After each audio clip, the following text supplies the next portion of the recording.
নমস্কার। অনেকদিন পরে আপনাদের সামনে এসে উপস্থিত হলাম। আজকে আমরা মূলত মাঝবয়সী মেয়েদের সমস্যা নিয়ে কথা বলবো, যারা পেরিমেনোপজ মেনোপজ এই স্তরে রয়েছে।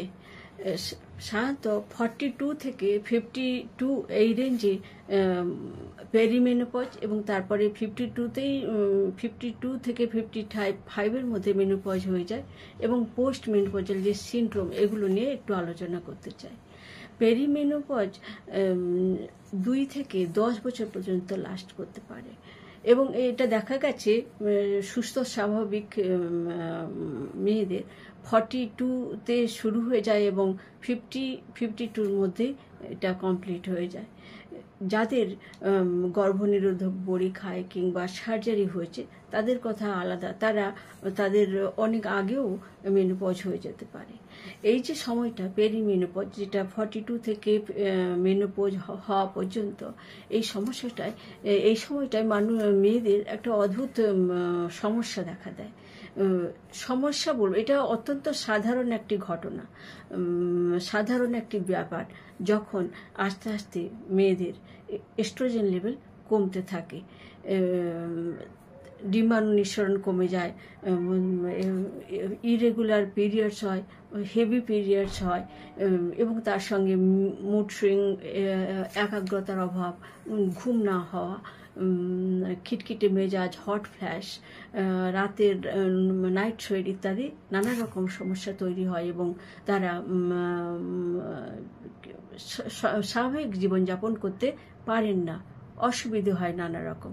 আজকে আমরা সেইটা নিয়ে আলোচনা করি যে কিভাবে ঘরোয়া পদ্ধতিতে খাদ্য এবং লাইফস্টাইল মডিফিকেশনের মাধ্যমে এই যে সমস্যাগুলো অ্যারাইজ করে সেগুলোকে মোকাবিলা করব। ধীরে ধীরে এস্ট্রোজেন প্রোজেস্টেরন কমে যাওয়া এটা অত্যন্ত স্বাভাবিক ঘটনা। পুরুষদেরও এই ধরনের সমস্যা হয়, টেস্টোস্টেরন কমতে থাকে। কিন্তু আজকে মেয়েদের সমস্যা নিয়ে আমি বলতে বসেছি। সেখানে আমি বলবো যে এই যে সমস্যাগুলো হয় সেগুলোর জন্য প্রথমে আমাদের মানসিক প্রস্তুতি থাকা দরকার, যে না, এটা খুব স্বাভাবিক ঘটনা, আমাদের মন খারাপ করা চলবে না, এটা জীবনের একটা নিয়ম, মেনে নিতে হবে।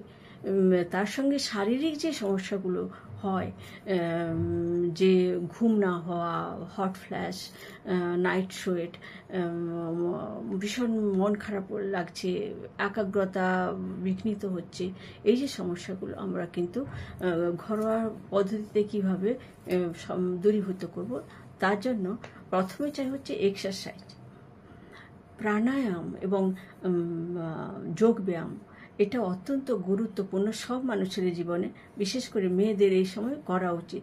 কিছু না পারলে অন্তত 2 কিলোমিটার প্রতিদিন হেঁটে আসা দরকার। তাছাড়া কতগুলো ফুড, যেগুলো ফাইটো এস্ট্রোজেন ফুড, যেগুলোর সাহায্যে আমাদের এস্ট্রোজেন লেভেল বাড়াতে পারে, কিংবা আমাদের এই সময় শুধু যে এস্ট্রোজেন কমে যায় তা নয়, এই এস্ট্রোজেন এবং অন্যান্য হরমোনসগুলোর একটা ইমব্যালেন্সমেন্ট তৈরি হয়। ইমব্যালেন্সমেন্টের জন্যই নানা রকম সমস্যাগুলো হয়। সেই ইমব্যালেন্সমেন্টকে ব্যালেন্স করার জন্য আমরা যে ফাইটো এস্ট্রোজেন খাবারগুলো খাবো সেগুলো আমি এক এক করে বলছি। প্রথমেই যেটা আমরা খাবো সেটা হচ্ছে নাট জাতীয় খাবার এবং ড্রাই ফ্রুটস, সিডস। প্রথমে বলি যে ফ্ল্যাক্স সিড বা আলসি, তিসির বীজ, এটা অত্যন্ত ভালো, গুরুত্বপূর্ণ ফাইটো এস্ট্রোজেন তৈরির জন্য। কিন্তু অনেকেরই আবার এটা সহ্য হয় না। অনেক অল্টারনেটিভস রয়েছে, যেমন আমরা আখরোট খেতে পারি, আমন্ড খেতে পারি, খেজুর, ডুমুর, পামকিন সিডস, তিল, এগুলো অত্যন্ত গুরুত্বপূর্ণ। আমি আরও একটা কথা উল্লেখ করতে চাই, যখন এই আমরা পেরিমেনোপজের স্তরে থাকি তখন আমাদের ধীরে ধীরে কিন্তু এস্ট্রোজেন কমার সঙ্গে সঙ্গে আমাদের বোন কিন্তু খুব ভঙ্গুর হয়ে যায়, ভঙ্গুর হতে শুরু করে। এটাও একটা সমস্যা। সেই জন্য ক্যালসিয়াম জাতীয় ফুড, তিলের মধ্যে যেটা পর্যাপ্ত পরিমাণে পাওয়া যায় সেগুলো আমাদের খেলে, এবং দুধ আর ডিম, দুধ জাতীয়, দই ইত্যাদি, দুধের যে কোনো প্রোডাক্ট এবং ডিম, তার সঙ্গে এই নাটস এবং সিডস অত্যন্ত গুরুত্বপূর্ণ।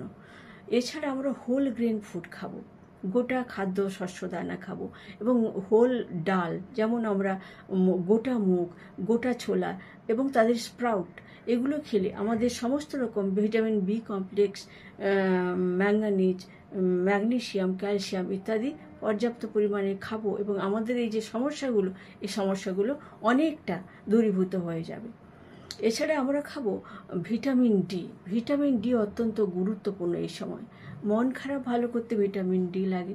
আমরা সূর্যালোক আমরা ঘন্টাখানেক বসতে পারি। সূর্যালোক না থাকলে আমরা ভিটামিন ডি3 সাপ্লিমেন্ট নিতে পারি। এমনিতে আমাদের অনেক খাদ্যের মধ্যে কিন্তু মাশরুম, মাছের মধ্যে ওমেগা 3 ফ্যাটি অ্যাসিডসের মধ্যে ভিটামিন ডি3 পাওয়া যায়। আমরা এই ফ্যাটি ফিশ খাওয়ার সঙ্গে সঙ্গে ভিটামিন ডি3, আমরা যদি ওমেগা 3 ফ্যাটি অ্যাসিড সাপ্লিমেন্টটা নিতে পারি তাহলে সেটা অত্যন্ত ফলপ্রসূ হবে।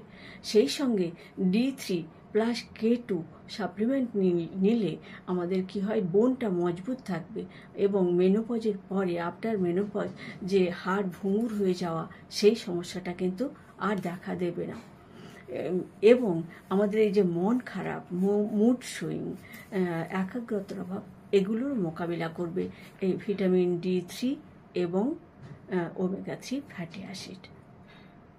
আমরা খাবো সবুজ শাকসবজি, বিশেষ করে ক্রুসিফেরাস গোত্রের শাকসবজি, বাঁধাকপি, ব্রোকলি, ক্যাপসিকাম, এগুলো যদি, পালং শাক, এগুলো যদি আমরা, এবং যে কোনো শাক, কলমি শাক, গাজর, আমরা সব রকমের শাক সবজি এবং সাইট্রাস ফ্রুটস বিশেষ করে প্রতিদিন যদি একটা করে লেবু, পাতিলেবু খেতে পারি, কিংবা যে কোনো সুইট লাইম, বেরি জাতীয় ফল, তার মধ্যে আমরা স্ট্রবেরি, রাসবেরি যদি পাই ভালো কথা, নাহলে আমরা আঙুর খাবো, আমরা পিচ, নাশপাতি, আপেল, এগুলো যদি খাই তাহলে আমাদের যে নানা রকমের ভিটামিনের যে অভাব থাকে সেগুলো আমাদের পূর্ণ হয়ে যাবে। তাহলে আমরা বলতে পারি যে আমরা এই যে এস্ট্রোজেনের যে ধীরে ধীরে কমে যাওয়া, যার জন্যে আমাদের ডিম্বাণু নিঃসরণ কমে যাওয়ার ফলে আমাদের গর্ভধারণেরও সমস্যা হয়, সেগুলো আমরা সবাই বোধহয় জানি। কিন্তু অন্যান্য যে সমস্যা, সেগুলো মোকাবিলার জন্য আমাদের যে এস্ট্রোজেন লেভেল যদি আমরা বাড়াতে চাই, তাহলে আমরা ফাইটো এস্ট্রোজেনের যে এই ফুডগুলোর নাম উল্লেখ করলাম, সেগুলোর মধ্যে সবগুলো খেতে হবে না, কিছু কিছু যদি আমরা প্রতিদিন খেতে থাকি তাহলে কিন্তু, এবং তার সঙ্গে ব্যায়াম করি, তাহলে কিন্তু আমরা অনায়াসে এই পেরিমেনোপজাল এই যে সিনড্রোমগুলো এবং মেনোপজ এবং আফটার মেনোপজ এফেক্টগুলো, আফটার মেনোপজে যে বোন ভঙ্গুর হয়ে যায় বা হার্টের সমস্যা হঠাৎ করে খুব বেড়ে যায়, সেই সমস্যাগুলো মোকাবিলা করতে পারবো। ইনার নার্স হিসেবে আমি বলতে পারি যে আমরা যদি প্রতিদিন কিছু নার্স, তার মধ্যে বিশেষ উল্লেখযোগ্য আখরোট, ড্রাই ফ্রুটসের মধ্যে ডুমুর, খেজুর, এবং শীর্ষের মধ্যে ফ্ল্যাক্সিড, পাম্পকিন চিজ ইত্যাদি যদি আমরা খাই, আমরা যদি প্রতিদিন দুধ এবং দুধ জাতীয় দ্রব্য খাই, প্রতিদিন 1 থেকে 2 ডিম খাই, যদি আমরা প্রোবায়োটিক যে খাদ্যগুলো সেগুলো খেতে থাকি, এবং গোটা খাদ্যশস্য, গোটা ডাল, স্প্রাউট এবং সবুজ শাকসবজি যদি খাই, তাহলে আমাদের যে এই ধরনের hot flash, night sweat, mood swing,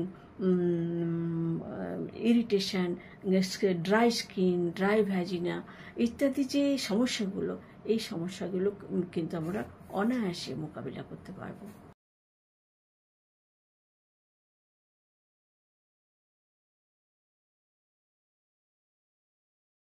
আমার এই ভিডিওটা যদি আপনাদের ভালো লেগে থাকে, উপকৃত যদি হন, তাহলে যারা এই বয়সের মধ্যে আছেন এবং কিছুদিন ব্যবহার করে যদি উপকৃত হতে থাকেন, তাহলে অবশ্যই আমার এই ভিডিওতে কমেন্ট করে জানাবেন। আমি সেই আশায় রইলাম।